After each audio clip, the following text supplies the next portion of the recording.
Founder fans, Jason here, and today's founder is Theophilus Parsons. Now I know Theophilus Parsons sounds like a random founder, but I assure you, he played a major role in the early Republic of the United States. So let's take a look at his life. After the American Revolutionary War broke out and independence was declared, all the separate states needed to write new constitutions because they needed new governments.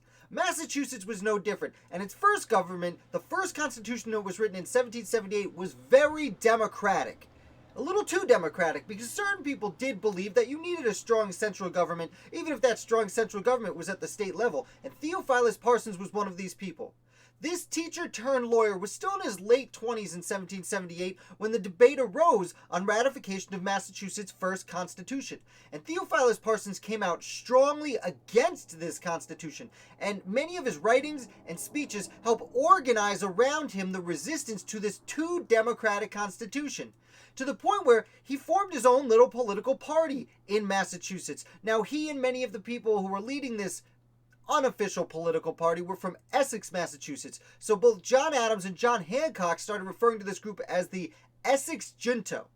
Now, the Essex Junto, as I said, started out just in Massachusetts against the first constitution, and they were successful. The first Massachusetts constitution was not accepted, and Parsons ended up being elected to the second convention to write a constitution for the state of Massachusetts. And in 1780, this new, a little bit less democratic constitution, though would have shortly outlaw slavery in the state constitution, was accepted by the people of Massachusetts and put into order.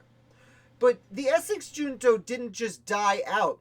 In fact, it would only grow stronger. So a few years go by, and now we talk about another constitution in 1787, the United States Constitution. And as someone who supported a strong central government, Theophilus Parsons was very much in favor of the United States Constitution. Of course, the U.S. Constitution went to each individual state for ratification. And, well, it goes to Massachusetts, and it's a close race, but Theophilus Parsons and the Essex Junto are leaders of the pro-Constitution movement, the Federalists, if you will.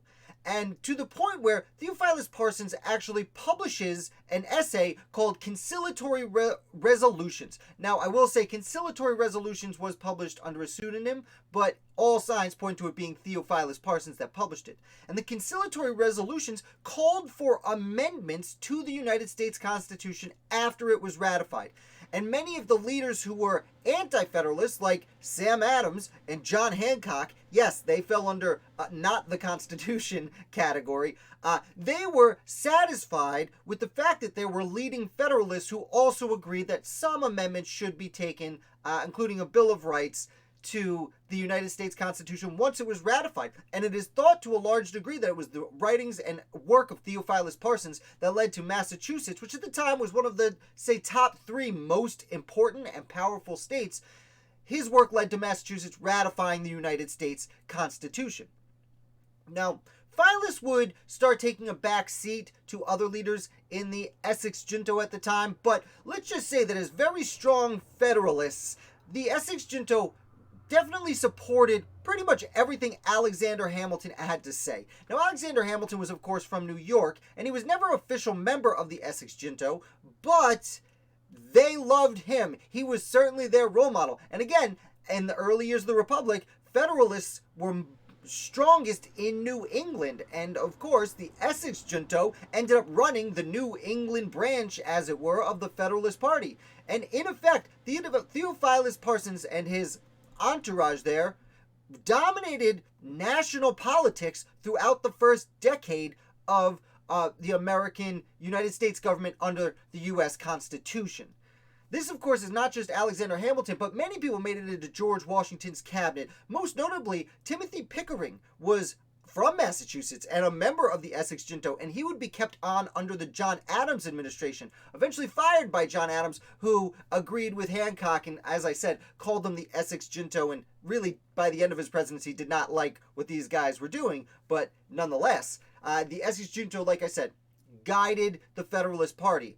Unfortunately, it seemed to have guided them in the wrong direction, because Thomas Jefferson eventually wins as president, and he's followed by Madison and Monroe, which becomes known as the Virginia dynasty, and they have more democratic tendencies than the Federalists and the Essex Junto. And then by the time of the War of 1812 under President Madison, the Federalist Party is starting to die out, and the Essex Junto is heavily involved with the Hartford Convention, which puts just kind of a black eye on the Federalist Party in general, as we discussed yesterday, talking about Rufus King, who was not a member of the Essex Junto, but pretty close. I will note also people such as Francis Dana and, as I said, Timothy Pickering, James McHenry were all core members of this junto that ran the Federalist Party for several years, and then after Jefferson becomes president, runs it into the ground. Now, I don't want to cast a black eye on Theophilus Parsons. I will note, he was a good citizen doing the best he could, and eventually would actually rise to the rank of Chief Justice